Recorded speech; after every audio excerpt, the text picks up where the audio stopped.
ಮುಂಜಾನೆ ಎದ್ದುಕೊಳ್ಳಿ ಒಂದು ಸೀನ್ ನೋಡಿನ್ರಿ. ಅದ್ ಏನಪ್ಪಾ ಅಂದ್ರ ಒಂದು ಹುಡುಗಿ ಹಗ್ಗದ ಮ್ಯಾಲ ನಡೆಯೋ ದೃಶ್ಯ. ಸಾಧಾರಣ ಕಾಲಿಂದ ಅಲ್ಲ, ಒಂದು ಪ್ಲೇಟ್ ಇಟ್ಕೊಂಡ್ ಅದ್ರ ಮ್ಯಾಲ ನಡೆಯುವಂತ ದೃಶ್ಯ ರೀ. ಎಷ್ಟ್ ಕಷ್ಟಪಟ್ಟು ಆ ಹುಡುಗಿ ನಡ್ಯಾಕತ್ತಿತ್ತಪ್ಪ ಅಂದ್ರ ಅವ್ರ ಅವ್ವ ಕೆಳಗ ಬಿದ್ದಿದ್ದಾಳ ನನ್ನ ಮಗಳ ಅಂತ ಯೋಚನೆ ಮಾಡತ್ತಿದ್ಲು. ಹಂಗ ಅವ್ರ ಅಣ್ಣನ ಗಮನ ಪೂರಾ ಆಕಿನ ಮ್ಯಾಲ ಇತ್ ನೋಡ್ರಿ.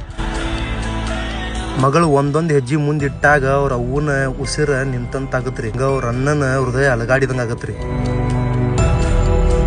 ಜಗತ್ತಿಗೆ ಅವಳು ಕಸರತ್ ತೋರ್ಸೋ ಸಾಮಾನ್ಯ ಹುಡುಗಿ ಆದ್ರ ಅವ್ರ ಅಮ್ಮನಿಗೆ ಅವಳ ಜಗತ್ತ ನೋಡ್ರಿ. ಸಣ್ಣ ಹುಡುಗಿ ಧೈರ್ಯಕ್ಕ ನಾವು ಮೆಚ್ಚಲೇಬೇಕಾಗಿದ್ರಿ. ಈಕಿನ ಮುಂದ ನಮ್ದ ನಿಮ್ದ ಟ್ಯಾಲೆಂಟ್ ಎಲ್ಲ ಏನು ಅಲ್ಲ. ಎಲ್ಲಿ ಬೀಳ್ತಾಳೋ ಏನ್ ಆಕೈತೋ ಅಂತ ಹೇಳಿ ಕಣ್ಣು ಬಿಟ್ಟು ನೋಡ್ತಿರೋ ಆ ಅಮ್ಮನ ಮುಖ ನೋಡ್ರ ಗೊತ್ತಾಗತ್ರಿ ಅವಳಿಗೆ ತನ್ನ ಮಗಳ ಮೇಲಿರೋ ಪ್ರೀತಿ ಎಷ್ಟು ಅಂತ. ಈಗ ಅವ್ರನ್ನ ಸಪೋರ್ಟ್ ಮಾಡೋ ರೀತಿ ನೋಡ್ತಿದ್ರ ಅವನು ಕೂಡ ಗ್ರೇಟ್. ಯಾವ್ದೋ ರಾಜ್ಯದಿಂದ ಬಂದ ಯಾವ್ದೋ ಜಾಗ ಹುಡ್ಕೊಂಡ ಎಲ್ಲೋ ಒಂದ್ ಕಡೆ ಟೆಂಟ್ ಹಾಕಿ ಅಲ್ಲೇ ಈ ತರ ಕಲಾ ತೋರಿಸಿ ರೊಕ್ಕ ಗಳಿಸೋದು ಏನೈತ್ರಲ್ಲ, ಇದು ಎಲ್ಲರಿಗೂ ಬರಂಗಿಲ್ರಿ. ಬಹಳಷ್ಟು ಮುಷ್ಕಿಲ್ ಕೆಲಸ ಇದೆ. ನಿಮ್ಗೂ ಎಲ್ಲರಿ ಈ ತರ ನೋಡಕ್ ಸಿಕ್ಕಿದ್ರ ಕೆಳಗ ನೀವು ಕಮೆಂಟ್ ಮಾಡಿ ತಿಳಿಸ್ರಿ. ಹಂಗ ಇಂಥವ್ರಿಗೆ ಸಪೋರ್ಟ್ ಮಾಡೋದ್ ಮಾತ್ರ ಮರ್ಯಾಕ್ ಹೋಗ್ಬೇಡ್ರಿ. ನಿಮ್ ಕಡೆ ಎಷ್ಟ್ ಆಗತ್ಲಾ ಅಟ್ ಕೊಟ್ಟ ಅವ್ರಿಗೆ ಸಪೋರ್ಟ್ ಮಾಡ್ರಿ ಅಂತ ಹೇಳ್ಕೊತಾ ಈ ವಿಡಿಯೋನ ಇಲ್ಲೇ ಏನ್ ಮಾಡಾಕತ್ತೀನ್ರಿ. ಮತ್ ಸಿಗುನು ಮುಂದಿನ ವಿಡಿಯೋದಾಗ. ನಮಸ್ಕಾರಿ.